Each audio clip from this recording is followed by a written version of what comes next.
We live in an age of the glass house.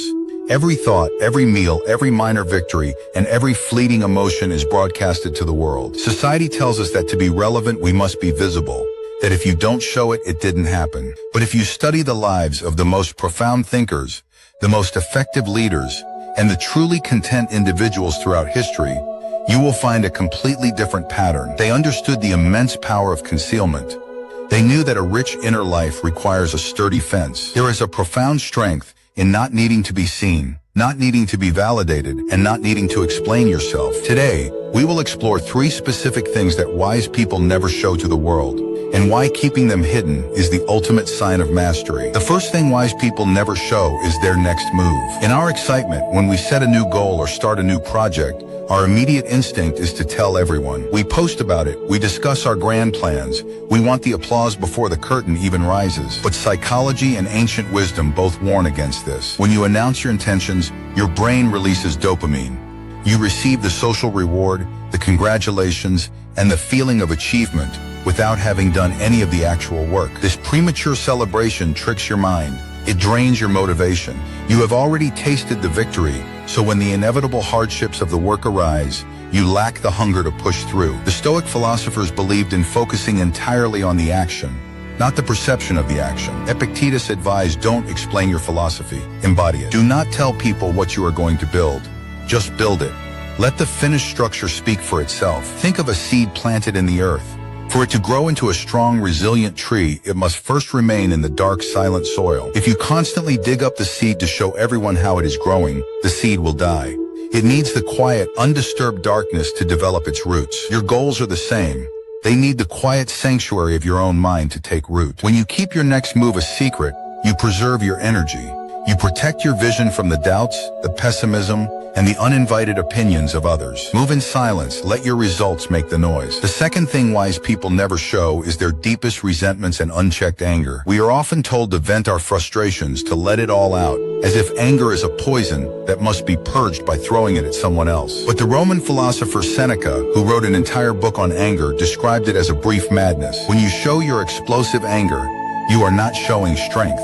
You are showing that you have lost control. You are handing the remote control of your emotional state to another person. If they can make you lose your temper, they are your master. Wise people feel anger. They are human, after all.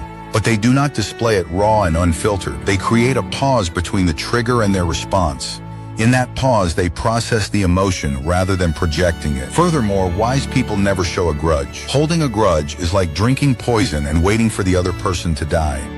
It is a heavy, invisible weight that only exhausts the one carrying it. When someone wrongs a wise person, they do not retaliate with loud threats or public displays of bitterness. Marcus Aurelius, the Roman emperor, famously said the best revenge is to be unlike him who performed the injury. If you display your resentment, you reveal your vulnerabilities.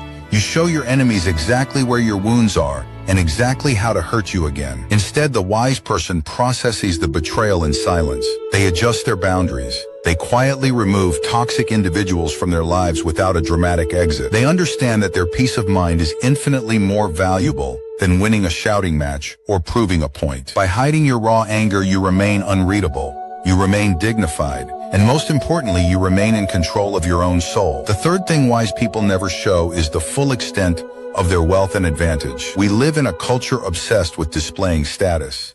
Designer clothes, luxury cars, bragging about income, or constantly dropping names of influential friends. This desperate need to flaunt one's advantages stems from a deep insecurity.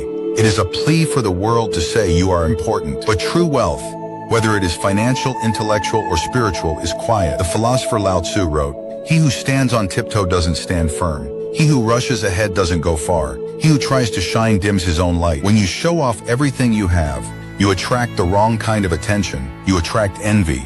You attract people who want something from you. You can never be sure if the people around you love you for who you are or for the advantages you provide. A wise person operates like a deeply loaded ship. The heavier the cargo of real value it carries, the lower and more steadily it sits in the water. It is the empty barrel that makes the loudest noise when it rolls down the hill. If you are highly intelligent, you don't need to use complex vocabulary to make others feel small. A wise person often speaks simply, allowing others to feel smart. If you are wealthy, you do not need to wear your bank account on your sleeve. You find security in the knowledge of your stability, not in the envious stares of strangers. By keeping your full advantages hidden, you navigate the world with less friction. You don't trigger the insecurities of others. You are underestimated, which is one of the most powerful strategic positions a person can hold. When people do not know the depths of your resources, they cannot manipulate them. You remain a mystery, a calm, quiet surface hiding an ocean of depth. To summarize, the path of wisdom is often the path of restraint. While the world is busy oversharing, overreacting, and overcompensating, the wise person quietly builds their future in the dark. They swallow their petty angers to preserve their inner peace, and they walk modestly, knowing their true value does not require an audience. This is the art of strategic silence. It is not about being deceitful or secretive. It is about protecting your sacred energy. It is about realizing that not everything belongs to the public. Some things, the most important things, belong only to you. What inner struggles or deep reflections would you like us to explore next? Share your thoughts in the comments below. And if this journey brought you peace, remember to subscribe to Deep Roots Wisdom and keep growing deeper to rise stronger.